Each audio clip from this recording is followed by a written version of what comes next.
مہربانی کر کے خریدنے سے پہلے اس اعتبار سے جانور کو ضرور چیک کر لیا کریں کہ اس کے اندر کوئی عیب نہ ہو، ورنہ قربانی نہیں لگے گی۔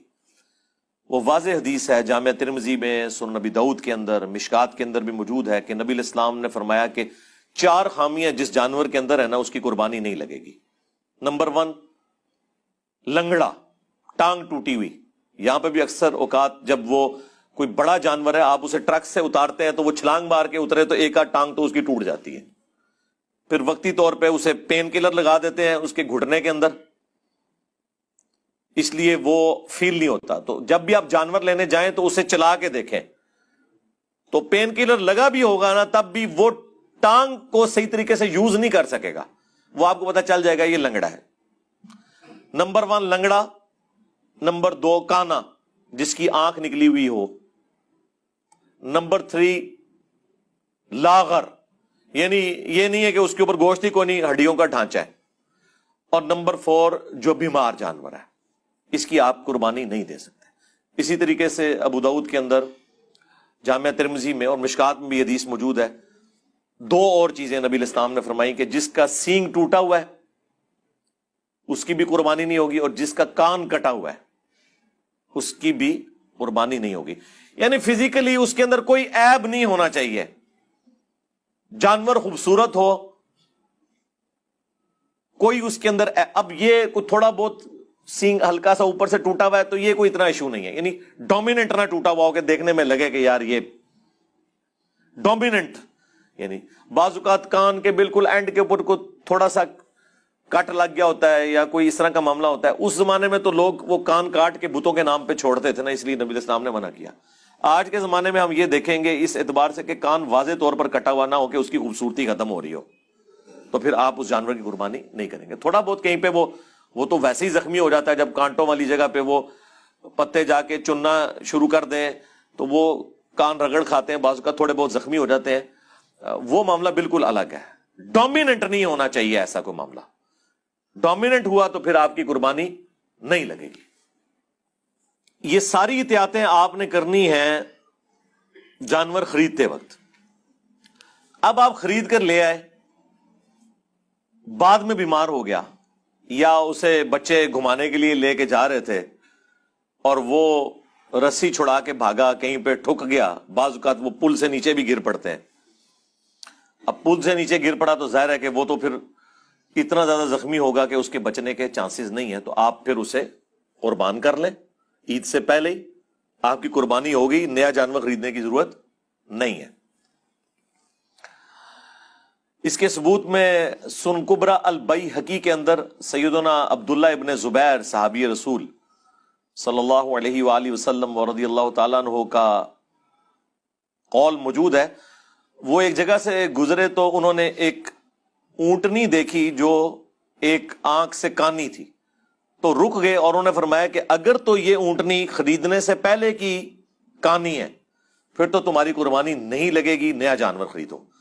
اور اگر یہ اس کے اندر عیب خریدنے کے بعد پیدا ہوا ہے تو پھر تمہاری قربانی درست ہے۔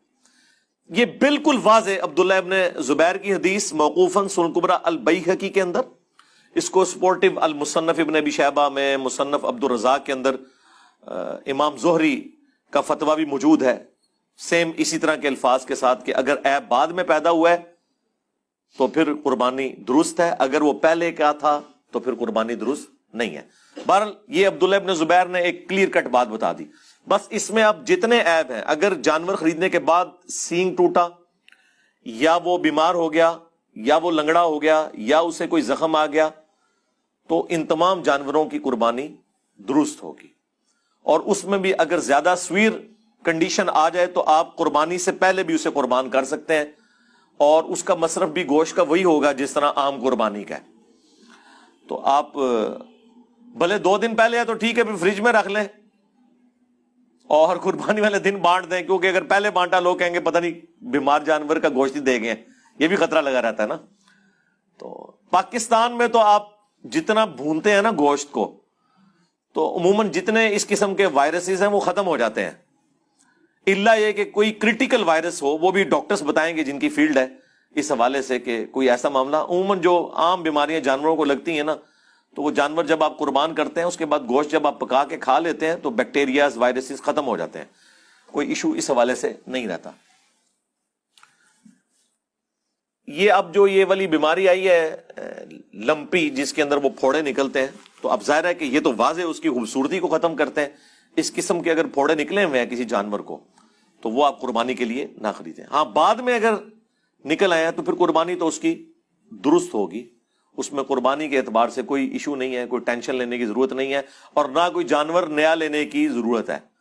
کیونکہ اس سال تو میں نے کئی ہمارے جاننے والے ہیں جن کے بیل پہلے ہی ذبح ہو گئے ہیں،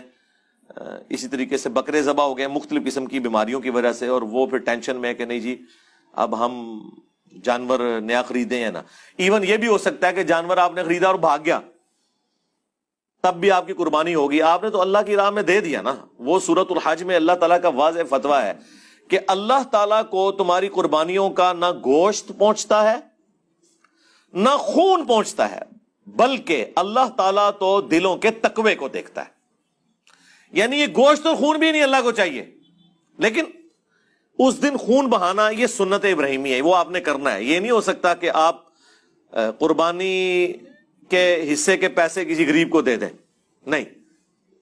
وہ آپ دیں الگ سے، اور اس کو آپ قربان کر کے غریب کو گوشت دیں، کیونکہ سنت ابراہیمی کو پورا کرنا ہے۔ یہ شعار اسلام ہے۔ آج کی ڈیٹ کے اندر ہم لوگ کیا مساجد کے اندر جب نماز پڑھنے جاتے ہیں، خصوصاً یورپ اور امریکہ میں، تو اذان کی آواز سے جاتے ہیں، گھڑی کو دیکھ کے جا رہے ہوتے ہیں۔ تو اذان کی پریکٹیکل ضرورت اب باقی نہیں رہی، لیکن کسی کی جرت ہے کہ اذان ختم کروا دے؟ نہیں، یہ اسلام کی نشانی ہے، ان کو شعار کہا جاتا ہے، نشانیاں اللہ کی۔ ان الصفا والمروہ من شعائر اللہ، صفا اور مروہ اللہ کی نشانیوں میں سے۔ بلکہ سورۃ الحج میں تو اللہ تعالیٰ نے قربانی کے جانوروں کو بھی کہا کہ یہ بھی اللہ تعالیٰ کی نشانی ہے، جو ہدی کے جانور لے کے جاتے تھے حج کے موقع کے اوپر۔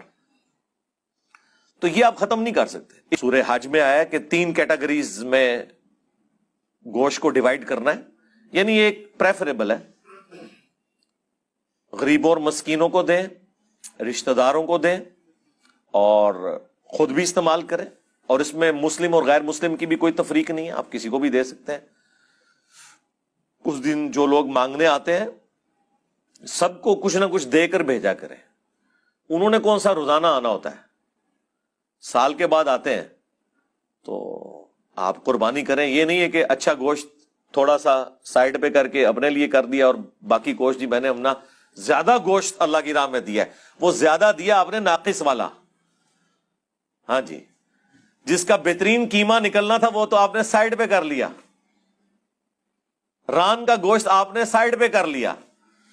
لن تنالوا البر حتى تنفقوا مما تحبون، تم نیکی کے اعلیٰ درجے کو اس وقت تک پہنچ ہی نہیں سکتے جب تک کہ اپنی پسندیدہ چیزیں اللہ کی راہ میں قربان نہ کر دو۔